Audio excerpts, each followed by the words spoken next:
Hi. Ikaw ba si Danica, yung nagkakagusto sa akin? Excuse me, kilala ba kita? Tsaka hindi Danica name ko. Kidlatan niyo na lang po ako, Lord. Gusto ko na lang ilibing ng buhay. Ewan ko na bakit ko pa nasabi yung sentence na yung nagkakagusto sa akin. Masyadong naging excited si Kuya mo at na-overconfidence bigla. Ay, sorry po. Sorry po talaga.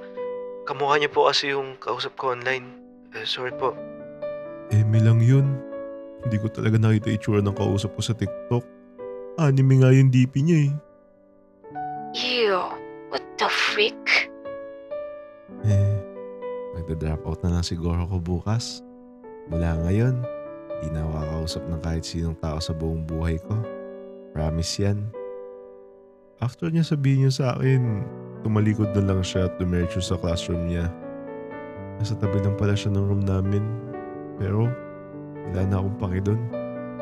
Ayoko na kausapin yung babaeng yun kahit kailan. Nakita ko yun ah. Yung ano, Kinausap mo yung sumilip kahapon dito ah. narinig mo ba yung pinag-usapan namin? Hindi. Arigato kami-sama. Ano nagsasabi mo? Wala. Basta wala ka na dun. Uy, ano nga sabi niya? Ito parang di kaibigan. Tinan mo ba pangalan niya? Hindi. Basta, okay na ako. Di ko nakakausapin yun. Bakit naman? Akala ko ba gusto mo makilala yun? Basta tapos. Ayoko na kausapin yun. Akala ko ba introvert ka? Ba't mo siya kinausap? Ikaw ha? Kukunwari ka pa ha? Ewan ko sa'yo. Wala ka na dun. Teka, saan punta mo? Sa locker. Naiwan ko earphones ko dun. Sige. Pumunta ako sa locker ko. At pagbukas ko, bumungad sa akin yung maliit na kahon. Nagtaka ako kasi kailan pa ako nagkaroon ng ganito? Sa ilalim ng kahon, may papel na pink. Binuksan ko muna yung kahon at may lamang siyang silver necklace na may pendant na letrang J. Pagbukas ko ng papel, may nakasulat doon na Belated happy birthday. Sana suotin mo. Bagay yan sa'yo. tapos sa baba nun, may nakasulat na from D. Huh? D? Bigla ko naalala yung babaeng nakausap ko kahapon. Danica yung name niya. Hindi kaya siya yung nagbigay nito? Ang sabi niya, fan ko daw siya eh. Okay naman sana magbigay ng regalo, pero huwag naman sana sa ganitong paraan. May lock ng locker ko kaya paano niya nalagay ito sa loob? Bumalik ako sa classroom at dinala ko yung box at letter na yun. Tagal mo ah. May kung sino kasi nagbukas ng locker ko. May nagbukas? Paano? Ayun oh. Pinakita ko sa kanya yung box pati yung letter. Wow, may secret admirer si bakla. Sino naman nagbigay niyan? Malay ko. Kaya nga secret admirer, di ba? Baka naman mali lang na nalagay na locker. Paano mali? Nasa loob nga ng locker ko. Tsaka may lock yun. Kaya paano nagkamali lang? Tsaka letter J oh. Malamang sa akin talaga yan. Di lang naman ikaw nagsisimula sa letter J na pangalan eh.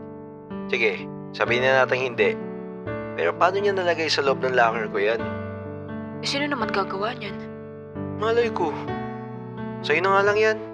Di naman ako nagsusuot niyan. Ganyan ako eh. Letter K. Asan? Pinakita niya sa akin yung kwintas niya. Nagulat ako kasi parang same na same kami ng kwintas. Silver din katulad ng akin. Pero ang pinagkaibahan lang, letter J yung akin. Tapo mo na lang. Baka mapagkamalan pa tayo magjowa. Ba't naman? Mukhang pang couple oh. Arte mo, kala mo naman bagay sa'yo. Maya ka naman sa nagbigay niyan sa'yo. Siya mahiya. Binuksan niya locker ko nang walang paalam. Privacy ko pa din yun. Sino kayang bulag yung nagkakagusto sa'yo, no?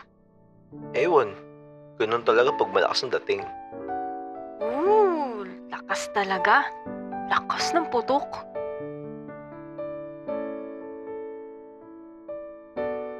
Kasama ko ngayon si Krisha sa kantin.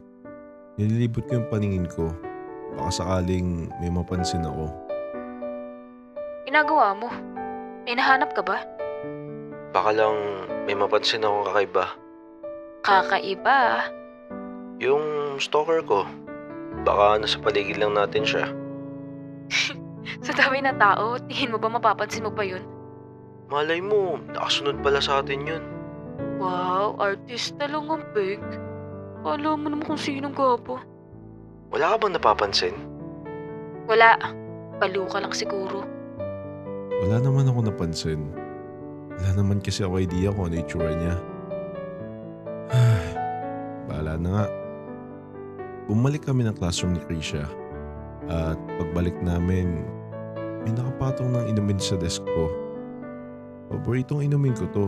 Tapos may nakadikit na sticky notes dun. Uy, para sa'yo ata yan. Sino ba nagbibigay nito? Tingin nga na nakasulat. Alam kong paborito mo to. From D. Ay we, paborito mo to? Hindi mo alam? Aba malay ko sa mga taste mo. Wala ka kasing kwenta kaibigan. Kaya kahit simpleng bagay sa akin, hindi mo alam. Sino ka ba para alamin ko mga gusto mo? Tsaka, di mo ko stalker kaya pakay ko sa mga gusto mo. Sa'yo na lang to. Bakit? Ayaw mo? Baka may lason. Wow, kaya sa akin may ibibigay. Oo, para mabawasan yung mga maingay sa mundo. Bigla ba naman niya akong kinutungan? Ay! Ikaw kaya kutungan ko dyan. Sige, gawin mo. O ayaw mo, ako na lang iinom yan. Baliw, joke lang. Tapo mo na lang. Sayang naman. Hindi mo alam kung anong laman yan. Malay mo, may nilagay siya dyan. Mahabang meron. Halatang bago pa oh. May silkap pa nga oh. Bahala ka. Patay gutom ka naman eh. Kinutungan niya na naman ako. Aray! Bakit ba nangungutong ka dyan? Kotong pa lang yan. Paano kapag sinapak kita? Natapos yung klase at uwian na. Kasabay ko ngayon si Krisha. Pag uwi mo, anong gagawin mo? Aalamin ko kung sino stalker ko. Paano pag nalaman mo kung sino siya? Anong gagawin mo? Kakasuhan. Ay we, kahit sabihin kong ako yun, kakasuhan mo ko? Bakit? Ikaw ba yun? Oo na. Ako na yun. Ako talaga yung stalker mo.